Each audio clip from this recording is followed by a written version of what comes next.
Hello friends, welcome back to my channel. आज की इस वीडियो में हम डिस्कस करेंगे सेरोटोनिन के बारे में। सेरोटोनिन एक टाइप ऑफ अमीनो डेरिवेटिव ऑटोकॉइड्स है। इस वीडियो में हम लोग सेरोटोनिन का सिंथेसिस देखेंगे, स्टोरेज और मेटाबॉलिज्म देखेंगे। फिर हम लोग देखेंगे कि जो अपना सेरोटोनिन है उसके रिसेप्टर्स कौन कौन से हैं। फिर लास्ट में हम देखेंगे कि जो रिसेप्टर्स हैं जब उस पर सेरोटोनिन ऐड करता है तो क्या क्या पैथोफिजियोलॉजिकल एक्शन है सेरोटोनिन के। आप इस वीडियो को पूरा देखें ताकि मैं आप लोगों को जब लास्ट में इस वीडियो के कुछ इंपॉर्टेंट पॉइंट्स को बताऊं तो आप लोग उन पॉइंट्स को मिस ना करें। इसलिए आप लोग इस वीडियो को पूरा लास्ट तक देखें। जो अपना सेरोटोनिन है उसका दूसरा नाम है 5 हाइड्रोक्सी ट्रिप्टामिन, जिसको हम लोग शॉर्ट फॉर्म में लिखते हैं 5-HT। सेरोटोनिन जो है तो मेनली सीरम में प्रेजेंट होता है और इसका मेन एक्शन है वेजो कॉन्स्ट्रिक्शन का। सेरोटोनिन जो है तो अपना लार्ज वेसल्स के अंदर तो वेजो कॉन्स्ट्रिक्शन करवाता है, लेकिन स्मॉल ब्लड वेसल्स और कैपिलरीज के अंदर ये वेजो डायलेशन एक्शन भी शो करता है। अब हम बात कर लेते हैं इसके सिंथेसिस की। तो ट्रिप्टोफैन अमीनो एसिड से ये सिंथेसाइज होता है। जब ट्रिप्टोफैन अमीनो एसिड में हाइड्रोक्सिलेज एंजाइम एक्ट करता है तो 5 हाइड्रोक्सी ट्रिप्टोफैन में कन्वर्ट होगा। फिर जब 5 हाइड्रोक्सी ट्रिप्टोफैन में डीकार्बोक्सिलेज एंजाइम की एक्टिविटी होगी तो 5 हाइड्रोक्सी ट्रिप्टामिन में कन्वर्जन हो जाएगा ट्रिप्टोफैन का, जो कि हमारा सेरोटोनिन कहलाएगा। अब देखते हैं कि सेरोटोनिन स्टोर कहाँ कहाँ पे होता है। स्मॉल इंटेस्टाइन्स की जो इंट्रोक्रोमाफिन सेल्स होती हैं वहां पे सेरोटोनिन स्टोर रहता है। न्यूरॉन्स के अंदर जो है तो अपना सेरोटोनिन स्टोर रहता है, या फिर प्लेटलेट्स के अंदर भी अपना सेरोटोनिन स्टोर होता है। न्यूरॉन्स के अंदर सीएनएस के चाहे न्यूरॉन्स हो या फिर जीआईटी के अंदर जो एंट्रिक नर्वस सिस्टम है उसके न्यूरॉन्स हो, दोनों में अपना सेरोटोनिन स्टोर होता है। प्लेटलेट्स के अंदर जो अपना एसईआरटी होता है यानी कि सेरोटोनिन रीअपटेक ट्रांसपोर्टर, जिसकी हेल्प से जो सेरोटोनिन ब्लड में प्रेजेंट है वो कहाँ जाता है प्लेटलेट्स के अंदर, और प्लेटलेट्स के अंदर ग्रेन्यूल्स के अंदर ये स्टोर हो जाता है। अगर मैं बात करूं कि सेरोटोनिन का मेटाबॉलिज्म कैसे होता है तो दो एंजाइम है, MAO माओ एंजाइम और COMT एंजाइम यानी कि मोनो अमीन ऑक्सीडेज और कैटाकॉल ओ मेथाइल ट्रांसफेरेज एंजाइम, जो कि अपने सेरोटोनिन के मेटाबॉलिज्म में हेल्प करते हैं। इन एंजाइम्स के बारे में हम लोगों ने ANS के अंदर डिस्कशन कर लिया था, जहां पे हमने देखा था कि जो अपना नॉन एड्रिनलिन है और एड्रिनलिन है उसके मेटाबॉलिज्म में भी ये एंजाइम हेल्प कर रहे होते हैं। नर्व एंडिंग से जब सेरोटोनिन का रिलीज हुआ तो जहां पे इसका एक्शन होगा रिसेप्टर्स पे वो एक्शन शो करेगा, और बाकी बचा हुआ सेरोटोनिन जो है वो सेरोटोनिन रीअपटेक ट्रांसपोर्टर के द्वारा जो न्यूरॉन्स है उसके अंदर फिर से रीअपटेक कर लिया जाएगा। वहां पे माओ एंजाइम जो है उसको मेटाबोलाइज कर देंगे, और COMT एंजाइम जो है वो टिश्यू पाथवे के अंदर मेटाबोलाइज करते हैं। जब टिश्यू मेटाबॉलिज्म होगा तो वहां पे COMT एंजाइम का रोल होगा, और जब रीअपटेक मेटाबॉलिज्म होगा वहां पे माओ एंजाइम का रोल होगा। अब इसके मेटाबॉलिज्म को रोकने के लिए हम लोग माओ इनहिबिटर दे सकते हैं, या फिर हम लोग SSRI, SNRI, TCI ये सब दे सकते हैं जो कि इसके मेटाबॉलिज्म को रोकेगा। अब आइए हम बात कर लेते हैं कि सेरोटोनिन के रिसेप्टर्स कौन कौन से होते हैं। तो सेरोटोनिन के रिसेप्टर बहुत सारे होते हैं। मेनली अगर मैं क्लासीफाई करूं उसको तो सेरोटोनिन 1 से लेकर सेरोटोनिन 7 रिसेप्टर्स होते हैं इसके। अब उसमें अगर सब टाइप्स में मैं अगर जाऊं तो टोटल 14 टाइप्स के रिसेप्टर्स मिल जाएंगे अगर मैं सब टाइप्स को भी इंक्लूड कर लूं तो। हम इन सारे रिसेप्टर्स को डिटेल में पढ़ेंगे। मेनली हमारा है सेरोटोनिन 1, 2, 3 और 4। बाकी हम लोग 5, 6, 7 को कॉमनली पढ़ लेंगे, उतना ज्यादा इंपॉर्टेंट भी नहीं है वो। अब रिसेप्टर के डिस्कशन में आगे बढ़ने से पहले हम लोग कुछ पॉइंट्स की बात कर लेते हैं जो कि हमारे रिसेप्टर्स वाले टॉपिक को पढ़ने में हमें हेल्प करेगा। जैसे कि सेरोटोनिन के सारे रिसेप्टर जो होते हैं वो जी प्रोटीन कपल रिसेप्टर हैं, लेकिन जो सेरोटोनिन 3 रिसेप्टर होता है वो जी प्रोटीन कपल रिसेप्टर नहीं होता, वो ligand gated ion channel receptors होते हैं ये। यानी कि all receptors of serotonin are G protein couple receptor except serotonin 3 receptors, they are ligand gated ion channels. और दूसरा पॉइंट हमारा रहेगा all receptors of serotonin are post synaptic receptor except serotonin 1 receptor. Serotonin के 1 से लेकर 7 तक जितने receptors हैं उनमें से सारे के सारे पोस्ट सिनेप्टिक हैं, बस सेरोटोनिन 1 रिसेप्टर को छोड़ दिया जाए अगर तो। यानी कि सेरोटोनिन 1 रिसेप्टर जो होगा वो प्री सिनेप्टिक होगा। और हम जानते हैं कि मोस्ट रिसेप्टर जो कि प्री सिनेप्टिक होते हैं उनमें से मोस्टली रिसेप्टर जो होते हैं इनहिबिटरी नेचर के होते हैं और वो जी अल्फा आई प्रोटीन सिक्रीट करते हैं। अब चलिए हम लोग डिस्कस कर लेते हैं कि जो रिसेप्टर्स हैं उनको किन किन तरीके से क्लासिफाई किया गया है और उनकी लोकेशंस क्या है, और साथ में हम ये भी डिस्कस करेंगे कि उन रिसेप्टर्स पे कौन से ड्रग्स एक्ट करते हैं। अब चलिए हम शुरुआत करते हैं सेरोटोनिन 1 रिसेप्टर से। सेरोटोनिन 1 रिसेप्टर जो होता है वो हम लोग पहले ही डिस्कस कर चुके हैं कि ये प्री सिनेप्टिक रिसेप्टर है, यानी कि ये इनहिबिटरी नेचर का होगा। अब इसको हम लोग 6 तरीके से क्लासिफाई किए हैं। इसको याद करेंगे हम लोग ABCD से, यानी कि ABCDEF। इतने में जो हमारे ABCDEF में 6 जो हमारे अल्फाबेट्स के वर्ड आते हैं उसमें से हम लोग C को छोड़ देंगे, बाकी हम लोग ABDEF को याद रखेंगे और लास्ट में हम लोग P को याद रखेंगे। अब चलिए हम लोग देखते हैं कौन कौन से रिसेप्टर्स हैं। Serotonin 1A receptor, serotonin 1B receptor और सेरोटोनिन 1D रिसेप्टर। 1B और 1D के जो एक्शन है वो एकदम सेम है, इसलिए हम लोग उसको एक साथ पढ़ेंगे। और फिर हम देखेंगे सेरोटोनिन 1E रिसेप्टर, लेकिन E रिसेप्टर जो है तो उतना इंपॉर्टेंट नहीं है, इसलिए हम उसको नहीं पढ़ेंगे। फिर हमारा आता है सेरोटोनिन 1F रिसेप्टर। फिर लास्ट में हम लोग पढ़ेंगे सेरोटोनिन 1P रिसेप्टर्स के बारे में। जो अपना सेरोटोनिन 1A, 1B, 1D और 1F रिसेप्टर हैं ये सारे के सारे CNS में प्रेजेंट होते हैं, और जो अपना सेरोटोनिन P रिसेप्टर है तो अपना GIT में प्रेजेंट होता है। उसको हम लोग याद रखेंगे इस तरीके से कि जो P है, यानी P से मतलब पेट, पेट यानी कि GIT, यानी कि हम लोग जो अपना सेरोटोनिन P रिसेप्टर है उसको कहाँ पढ़ेंगे, GIT के अंदर प्रेजेंट होते हैं वो।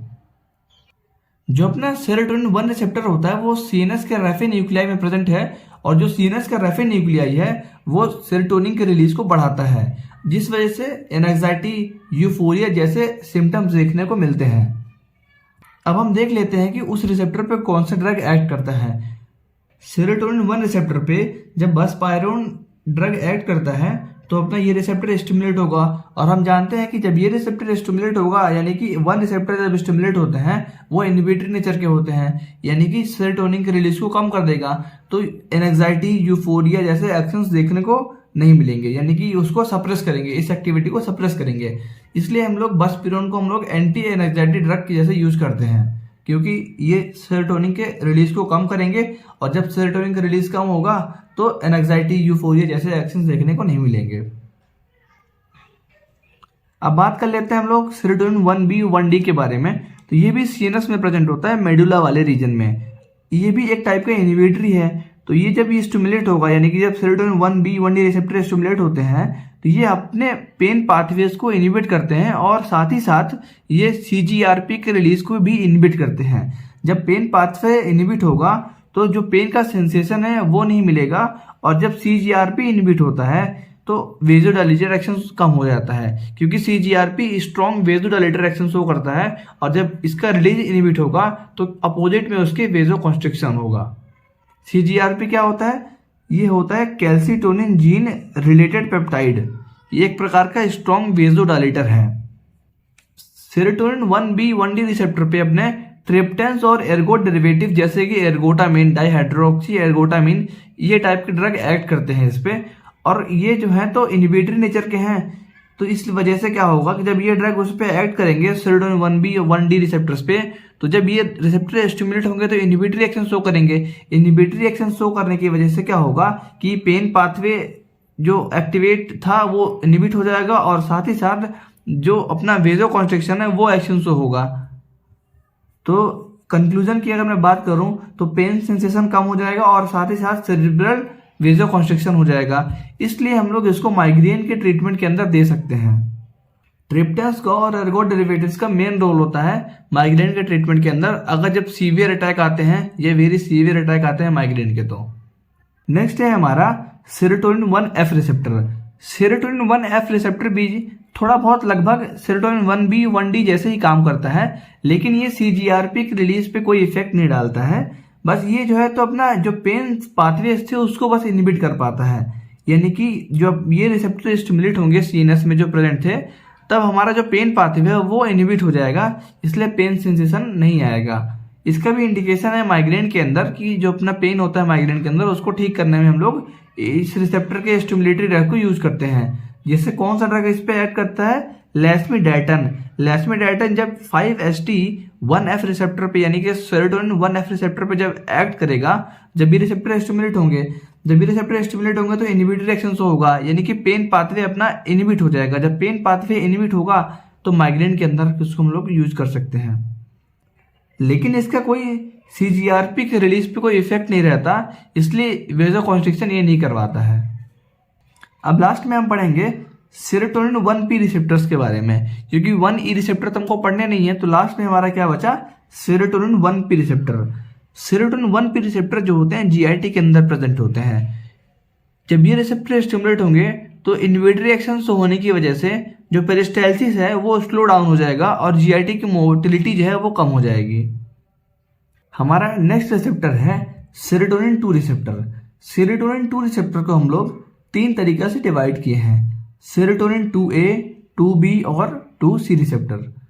जो अपना सेरोटोनिन 2A और 2B है वो वेसोकंस्ट्रिक्शन एक्शन शो करता है, लेकिन जो अपना सेरोटोनिन 2C है वो वेसोडाइलेटरी एक्शन शो करता है। ये मैं इसलिए बता दे रहा हूँ क्योंकि जब मैं पढ़ाऊंगा लास्ट में आप लोगों को ट्रिपल एक्शन ऑफ सेरोटोनिन, तो आप लोगों को उसमें दिक्कत ना आए। जो अपना सेरोटोनिन 2A रिसेप्टर है वो पोस्ट सिनेप्टिक है, क्योंकि हमारा प्री सिनेप्टिक तो केवल एक ही है, सेरोटोनिन 1 रिसेप्टर्स। और जो सेरोटोनिन 2A रिसेप्टर है वो पेरीफेरी में और सीनस में प्रेजेंट होता है। पेरीफेरी के अंदर जब स्मूथ मसल्स पे प्रेजेंट हो गई है, यानी कहाँ की स्मूथ मसल्स पे? यूट्रस की, स्मॉल इंटेस्टाइन की और ब्लड वेसल्स की। यहाँ पे ये कॉन्ट्रैक्शन करवाता है और सीनस में ये हाइपोथैलेमस में प्रेजेंट होता है, जिस वजह से क्या होता है? मूड एलिवेशन, एंजाइटी, मोटिवेशन, ये तरीके के एक्शंस देखने को मिलते हैं। अब देख लेते हैं कि हमारे पास सेरोटोनिन 2A रिसेप्टर्स के कौन कौन से ड्रग एंटागोनिस्ट हैं और कौन कौन से ड्रग एगोनिस्ट हैं। एंटागोनिस्ट ड्रग्स की लिस्ट बड़ी है, जबकि एगोनिस्ट में हमें केवल एक ही ड्रग पढ़ना है। सबसे पहला ड्रग है हमारा रिटांसिरिन और कीटांसिरिन। ये दोनों एक प्रकार के हाइपरटेंशन के अंदर यूज किए जाते हैं और ये दोनों इस रिसेप्टर के एंटागोनिस्ट हैं। नेक्स्ट रहेगा हमारा सिप्रोहेप्टेडिन। सिप्रोहेप्टेडिन भी एक प्रकार का एंटागोनिस्ट ही है। जब ये सिप्रोहेप्टेडिन सेरोटोनिन 2A रिसेप्टर्स पे एक्ट करता है तो वो उसको इनहिबिट करेगा, जिस वजह से वेसोडाइलेशन और जो रिलैक्सेशन होता है स्मूथ मसल्स का वो देखने को मिलता है। सिप्रोहेप्टेडिन को यूज किया जाता है सेरोटोनिन सिंड्रोम के अंदर, क्योंकि सेरोटोनिन सिंड्रोम में सेरोटोनिन का लेवल बढ़ जाने की वजह से वेसोकंस्ट्रिक्शन और जो स्मूथ मसल्स के अंदर कॉन्स्ट्रिक्शन बढ़ जाता है। नेक्स्ट है हमारा एंटीसाइकोटिक ड्रग।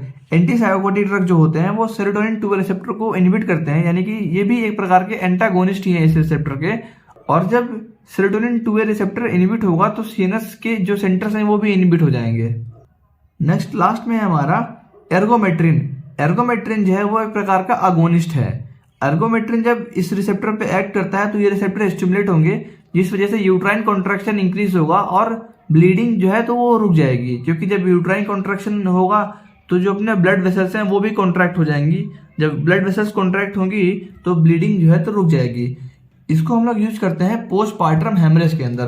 पोस्टपार्टम हेमरेज के अंदर क्या होता है कि डिलीवरी के बाद ब्लड लॉस बहुत ज्यादा होता है, जिस वजह से क्या होता है कि एनीमिया जैसे कंडीशंस देखने को मिल सकती है।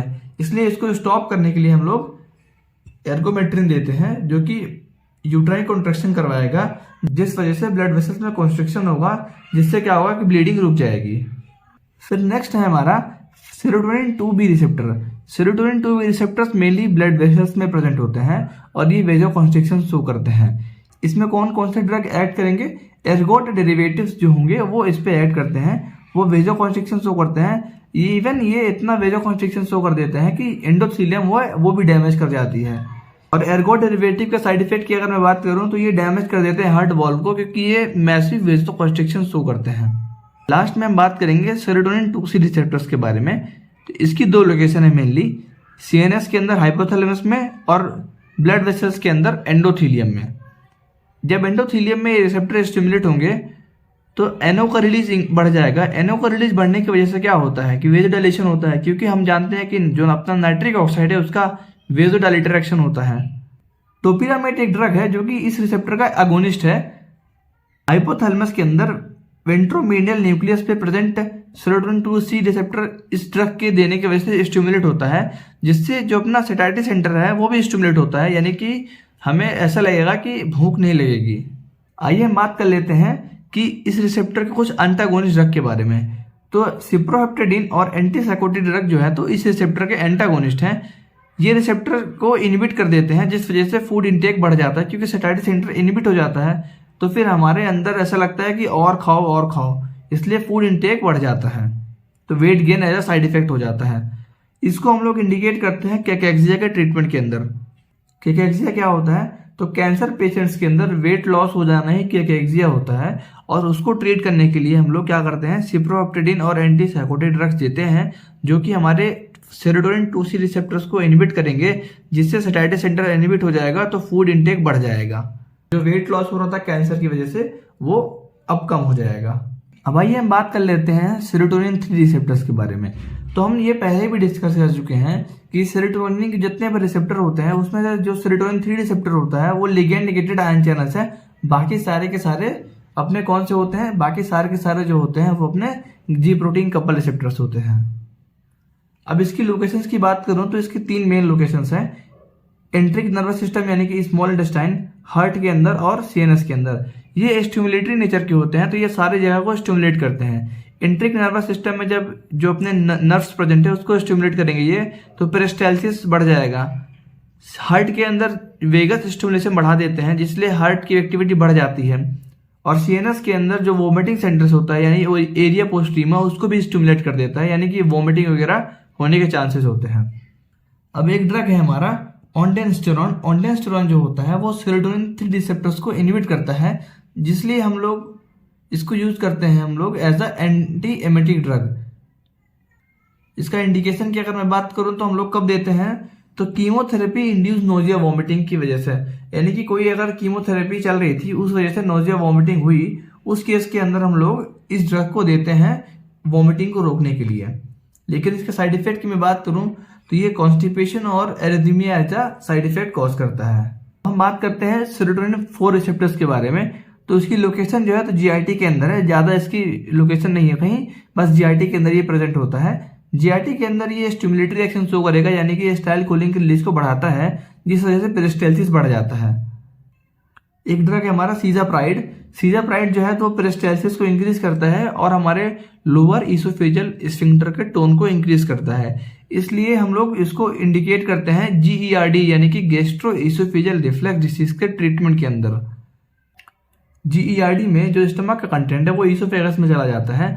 अब इसोफेगस में चले जाने की वजह से वहां पे एसिडिक एनवायरनमेंट होने की वजह से वहां का जो वॉल्स है वो डैमेज हो जाती हैं, इसलिए उसको प्रिवेंट करने के लिए हम लोग जो इस ड्रग को देते हैं ताकि जो अपना लोअर इसोफेजियल स्फिंक्टर उसकी टोन बढ़ जाए, तो स्टमक का कंटेंट इसोफेगस में वापस ना जा पाए। अब लास्ट रिसेप्टर्स में से हमारा सेरोटोनिन 5 से लेकर सेरोटोनिन 7 रिसेप्टर्स को एक साथ पढ़ेंगे। इनके बारे में ज्यादा डेटा अवेलेबल नहीं है, बस ये जो है सीनस में प्रेजेंट होते हैं थोड़े बहुत नंबर्स में, और ये मूड मॉड्यूलेशन में काम आते हैं। एक ड्रग है हमारा क्लोजापिन, एक अटिपिकल एंटीसाइकोटिक ड्रग के तरीके से इसको यूज करते हैं। इसके बारे में हमें ज्यादा नहीं पढ़ना, हमारे जो मेन रिसेप्टर्स थे सेरोटोनिन 1 से लेकर सेरोटोनिन 4 रिसेप्टर्स तक थे, बाकी सेरोटोनिन 5, 6, 7 के बारे में हमें ज्यादा नहीं पढ़ना।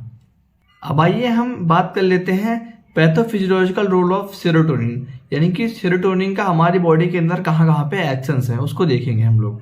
तो हम लोग स्टार्ट करेंगे सीवीएस से।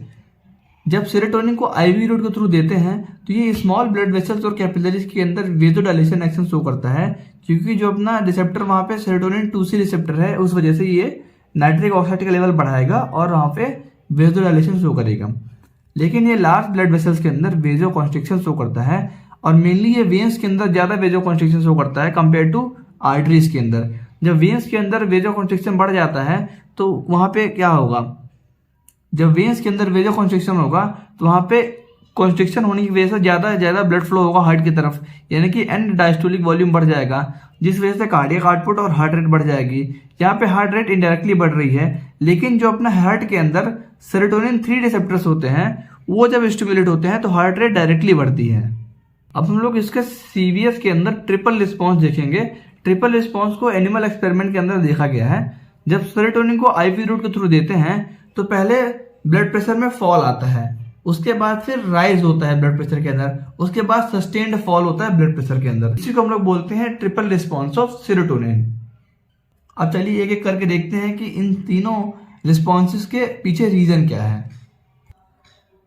जब हम लोग सेरोटोनिन को आईवी रूट के थ्रू दिए हैं तो उसका कॉन्सेंट्रेशन उस टाइम पे ज़्यादा होगा, तो शुरू में क्या होगा, ब्लड प्रेशर में फॉल आएगा। उसका रीजन क्या है कि जब सेरोटोनिन 3 रिसेप्टर्स पे एक्ट करेगा, यानी कि वहाँ पे क्या होगा कि हार्ट पे जो प्रेजेंट है सेरोटोनिन 3 रिसेप्टर, वो जब उस पर एक्ट करेगा तो वेगल डिस्चार्ज बढ़ जाएगा। वेगल डिस्चार्ज जब बढ़ेगा तो एसिटाइलकोलिन का लेवल बढ़ेगा, और हम जानते हैं कि जब एसिटाइलकोलिन जो है वो अपने हार्ट के लिए इनहिबिटरी है, यानी कि वो अपना कार्डियक आउटपुट और अपना जो हार्ट रेट है उसको कम करता है, और जब हार्ट रेट कम होता है, कार्डियक आउटपुट कम होता है, तो ब्लड प्रेशर भी कम होता है। इसलिए जब सेरोटोनिन को देंगे तो स्टार्टिंग में बीपी में फॉल आएगा, क्योंकि जो अपना एसिटाइलकोलिन है वो हार्ट पे प्रेजेंट M2 रिसेप्टर्स पे ऐड करेगा और हार्ट की एक्टिविटी को इनहिबिट करेगा। अब देखते हैं कि ब्लड प्रेशर में राइज होने का क्या कारण है। तो जैसे जैसे ये इफेक्ट कम होता जाएगा, क्योंकि कॉन्सेंट्रेशन कम होता जाएगा, वैसे वैसे ही डायरेक्ट वेजोकॉन्स्ट्रिक्शन होगा, यानी कि वेजोकॉन्स्ट्रिक्शन होने की वजह से ब्लड प्रेशर में राइज देखने को मिला है। जब सेरोटोनिन 2A 2B रिसेप्टर्स और सेरोटोनिन 1B 1D रिसेप्टर्स पे एक्ट करता है तो वो वेजोकॉन्स्ट्रिक्शन शो करता है। ये हम लोग पहले डिस्कस कर चुके हैं, जिस वजह से ब्लड प्रेशर में राइज देखने को मिलता है। फिर लास्ट में जब सेरोटोनिन का लेवल बहुत ही कम हो चुका होता है, उस केस के अंदर जो सस्टेन्ड फॉल होता है बीपी के अंदर वो देखने को मिलता है, क्योंकि जो अपना सेरोटोनिन होता है वो माइनर वेसल्स के अंदर वेजोडाइलेशन शो करता है, और वेजोडाइलेशन होने की वजह से क्या होगा, वहाँ पे ब्लड प्रेशर कम हो जाएगा, क्योंकि जो अपना सेरोटोनिन है वो सेरोटोनिन 2C रिसेप्टर्स पे ऐड करेगा और नाइट्रिक ऑक्साइड का लेवल बढ़ेगा, और नाइट्रिक ऑक्साइड का लेवल बढ़ेगा तो वेजोडाइलेशन होगा, और वेजोडाइलेशन होने की वजह से क्या होता है कि एडिमा, एक्स्ट्रावेजेशन ऑफ फ्लूइड होने के चांसेस होते हैं। तो पहले क्या हुआ, ब्लड प्रेशर में फॉल आया। क्यों? क्योंकि सेरोटोनिन देने की वजह से वेगल डिस्चार्ज बढ़ा, यानी कि एसिटाइलकोलिन का लेवल बढ़ा, इसलिए हार्ट की एक्टिविटी कम हो गई। हार्ट की एक्टिविटी कम हो गई तो ब्लड प्रेशर कम हो गया। फिर बाद में क्या हुआ कि जैसे जैसे कॉन्सेंट्रेशन कम होता गया, वैसे ही क्या हुआ कि वेजोकॉन्स्ट्रिक्शन वाला एक्शन देखने को मिला, जिस वजह से ब्लड प्रेशर में राइज देखने को मिला। फिर लास्ट में क्या हुआ कि जब कॉन्सेंट्रेशन बहुत ही कम हो गया तो माइनर वेसल्स के अंदर वेजोडाइलेशन देखने को मिला, जिस वजह से क्या हुआ कि ब्लड प्रेशर में सस्टेन्ड फॉल देखने को मिला। यही था हमारा ट्रिपल रिस्पॉन्स ऑफ सेरोटोनिन, जो कि एनिमल एक्सपेरिमेंट्स के अंदर देखा गया था। नेक्स्ट एक्शन हमारा रहेगा सेरोटोनिन का सीएनएस के अंदर। सीएनएस के अंदर मेनली स्टिमुलेटरी एक्शन शो करता है, यानी कि सीएनएस के अंदर जब सेरोटोनिन रिसेप्टर स्टिमुलेट होते हैं तो साइकोसिस, साइजोफ्रेनिया जैसे एक्शन देखने को मिलते हैं, यानी कि यहाँ पे हेलुसिनेशन जैसे एक्शन देखने को मिलते हैं। इसमें मेसोलिम्बिक और मेसोकॉर्टिकल पाथवेज एक्टिवेट होते हैं। जब सीएनएस के अंदर सेरोटोनिन रिसेप्टर स्टिमुलेट होंगे तो मोटिवेशन, इंसान जो होगा तो वो मोटिवेटेड फील करेगा, और सेरोटोनिन का जब लेवल कम हो जाता है तो डिप्रेशन जैसे एक्शन देखने को मिलते हैं। सीएनएस में प्रेजेंट रेफिन न्यूक्लियाई पे जब सेरोटोनिन का रिलीज बढ़ेगा तो एंजाइटी डिसऑर्डर जैसे सिम्टम्स देखने को मिलते हैं। और सीएनएस में जो हाइपोथैलेमस है वहां पे जब सेरोटोनिन एक्ट करेगा, सेटाइटिस सेंटर स्टिमुलेट होगा, और जब सेटाइटिस सेंटर स्टिमुलेट होगा तो ऐसा भूख नहीं लगेगी, लेकिन वेट लॉस हो जाएगा, क्योंकि हम लोग फूड इंटेक नहीं कर रहे हैं तो।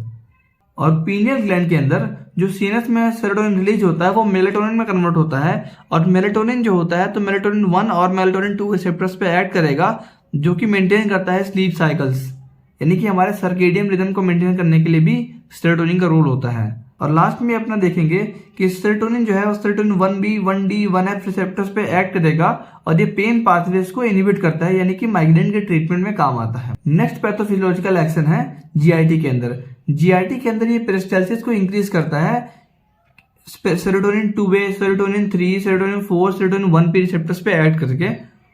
कार्सिनोड सिंड्रोम में क्या होता है कि जो अपने जीआईटी के अंदर अगर ट्यूमर प्रेजेंट है तो उसमें से सिक्रीशन बढ़ जाता है सेरोटोनिन का, जिस वजह से डायरिया जैसे एक्शन देखने को मिलते हैं। साथ ही साथ सिक्रीशन बढ़ जाते हैं जीआईटी के, ब्रोंकोस्पैज्म हो जाता है, और लास्ट में हमारा ये भी देखने को मिलता है कि वहाँ पे fall in blood pressure. Next देखेंगे हम लोग यूट्रस के अंदर। यूट्रस के अंदर ये कॉन्ट्रैक्शन को इंक्रीज करवाता है bye acting on serotonin 2A और सेरोटोनिन 2B रिसेप्टर्स।